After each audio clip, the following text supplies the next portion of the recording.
E a candidatura de Geraldo Alckmin à presidência vem encontrando dificuldades. Segundo informa a Folha, o governador teria admitido em conversa com aliados que dificilmente ganhará votos no Nordeste. O tucano também disse ver pouco espaço na região Norte por causa da histórica oposição de São Paulo aos incentivos fiscais da Zona Franca de Manaus. O presidente nacional do PSDB também deve encontrar resistência no Centro-Oeste. O governador de Mato Grosso do Sul, o tucano Reinaldo Azambuja, mostrou pesquisas internas, atenção, que apontam Jair Bolsonaro com 45% das intenções de voto na região. Tá aí Jair Bolsonaro 45%. A piada hoje era que o Geraldo Alckmin é o 45% e o Jair Bolsonaro é o 45%. Isso na região Centro-Oeste.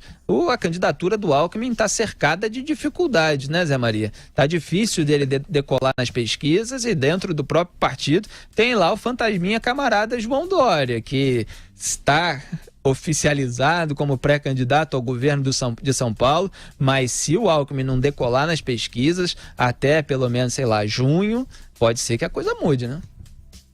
Me disseram aqui, nas conversas políticas, todos falam para mim, olha, não esqueça do João Dória. Ele é candidato ao governo de São Paulo, mas pode mudar. Ele vai se desincompatibilizar e fica livre.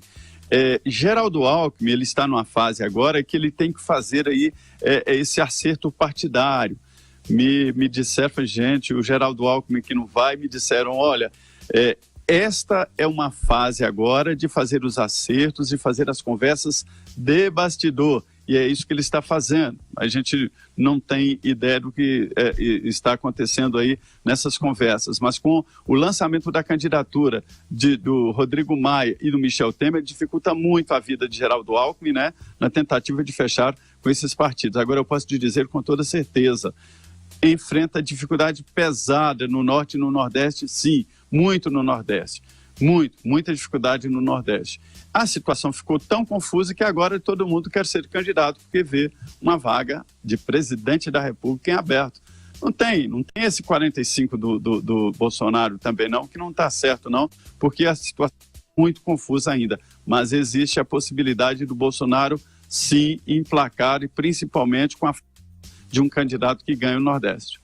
E tem essas informações de que existe o chamado voto envergonhado, que eu chamo de efeito Bolsonaro, que aconteceu lá no Rio também, embora a gente nunca saiba ao certo o quanto que existe desse voto envergonhado, entre aspas, e o quanto que existe de falha dos institutos de pesquisa. Na eleição para a prefeitura, o Datafolha falou que o Flávio Bolsonaro, filho do Jair, estava com 7%, e aí logo 2 dias depois, eu não me lembro agora se foi na véspera ou se foi 2 dias antes, ele apareceu com 14% na eleição, praticamente o dobro era, não me lembro exatamente o número, mas era praticamente o dobro daquilo que o Datafolha tinha anunciado, e aquilo prejudicou o Flávio na campanha, porque era o primeiro turno, e muita gente, achando que ele não tinha chance, acabou tapando o nariz e fazendo um voto útil no Pedro Paulo, que era o candidato do MDB, que tinha lá aquelas acusações de bater em mulher e tal, e ele passou a campanha se defendendo daquilo, era o candidato do Eduardo Paes, muita gente votou nele para tentar ganhar do Marcelo Crivella e do Marcelo Freixo, um lá ligado à Igreja Universal, que tem muita rejeição,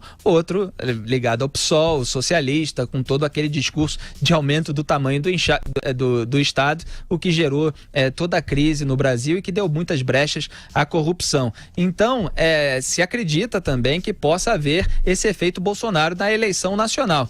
E o fato de o STF estar beneficiando o Lula também reforça o discurso do Bolsonaro, que é um discurso contra o sistema, que é um discurso contra bandido, que é um discurso contra a conivência. Então ele está se beneficiando dessas manobras, inclusive porque os ministros que estão lá no STF são ministros indicados pelo PT, pelo PSDB, pelo MDB é recente, obviamente, é o Alexandre de Moraes, e até segunda ordem ele vai votar contra a concessão do habeas corpus. Mas tem lá indicado do Sarney, quer dizer, que dá essa ideia de que o sistema está protegendo não só o Lula, mas abrindo precedente para proteger tucanos e MDBistas. E o Bolsonaro pode se beneficiar disso. Se eu fosse ele, eu estaria falando sobre isso, mas eu entendo que ele não esteja falando, Zé Maria, porque ele tem um processo lá no Supremo Tribunal Federal e eu imagino que ele não queira causar qualquer atrito com os ministros que vão votar sobre aquele caso da Maria do Rosário, deputada petista que chamou ele de estuprador, e ele reagiu dizendo que não estupraria ela ela porque não merece, quer dizer, entrando na acusação que ela tinha feito. Mas ele deu declarações depois daquele julgamento do habeas corpus do Lula de que ele levaria agora no primeiro turno. Eu acho que já foi uma declaração nesse sentido, de que as outras pessoas estão praticamente favorecendo a campanha dele. Aí vamos ver como é que os outros vão se posicionar a respeito. Eu acho que precisa haver dos outros candidatos, em termos de marketing político, se eu tivesse no lugar deles, um discurso mais forte contra a corrupção, um discurso mais forte de intransigência com a corrupção, porque o Bolsonaro está surfando sozinho nessa onda. Inclusive, o Hélio Gaspari, colunista do jornal o Globo, fez uma notinha nesse fim de semana dizendo que o pessoal em torno do Lula estava negociando um indulto para o Lula com os candidatos presidenciais desse ano. Quer dizer, dando a entender que era o indulto natalino. Esse indulto natalino que o Michel Temer fez, que o Luiz Roberto Barroso acabou vetando porque era generoso demais. Então o Lula já pode estar negociando o indulto natalino para o caso dele ser preso, ele ser solto pelo próximo presidente.